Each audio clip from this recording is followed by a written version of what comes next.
Assalamu alaikum, everybody. So, in light of today being Martin Luther King Day, I thought we would expose the record of Martin Luther King and expose him once and for all as a liberal Zionist. Again, MLK was a liberal Zionist.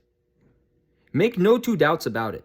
MLK threw Palestinians under the bus, much like Bernie Sanders, much like LeBron James, much like W.E.B. Du Bois, much like Marcus Garvey. MLK was a Zionist opportunist, a Zionist sellout, and a Protestant extremist. MLK is what Nyla Burton and Suad Abdul Khabir and Ali Mazroui and myself and other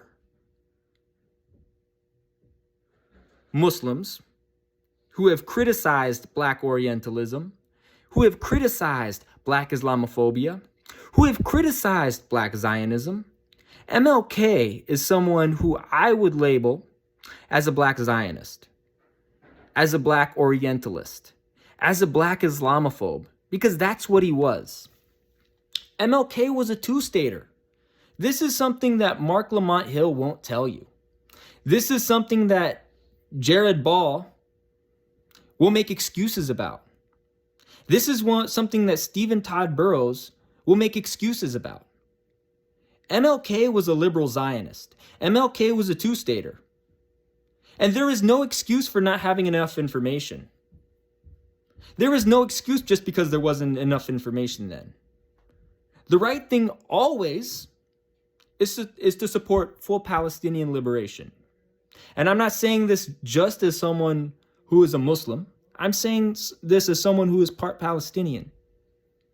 15% of my ancestry is Palestinian.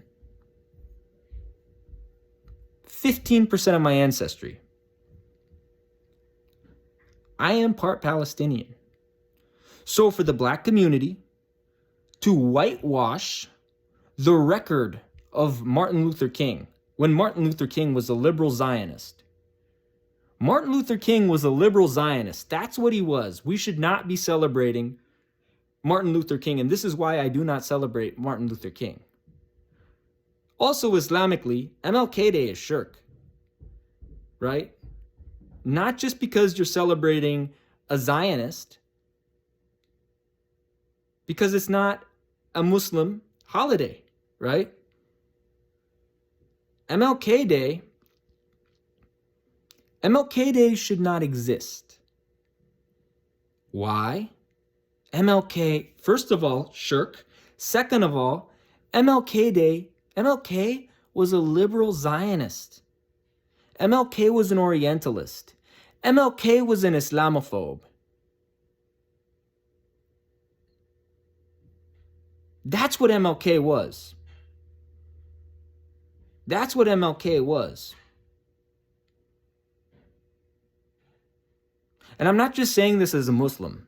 I'm not just saying this as a Palestinian. I'm not just saying this as the 52nd great-grandson of Prophet Muhammad sallallahu alaihi wasallam. I'm saying this as a human being, right?